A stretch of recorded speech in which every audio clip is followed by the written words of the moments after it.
Konnichiwa minasan. Dito po sa Cavite City, sa Caridad Street, katapat ng McDo, matatagpuan ang aming St. Peter Life Plan Office.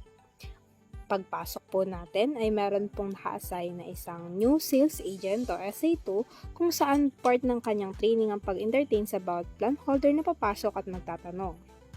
Dito naman po ay makikita po natin ang mga tables ng aming mga supervisors. Gayun din ang mga monitoring whiteboards kung saan nakatala ang aming mga new sales bawat SA2 per supervisor. Ngayon naman po, dumako naman po tayo sa lugar kung saan may encounter po natin ng mga naggagandahan at nagbabaitan naming mga encoder. Dito rin po natin makikita ang table ng aming branch manager. Yun lamang po, naway maging madali na sa inyo ngayon ang pagbisita sa aming opisina. Domo arigato!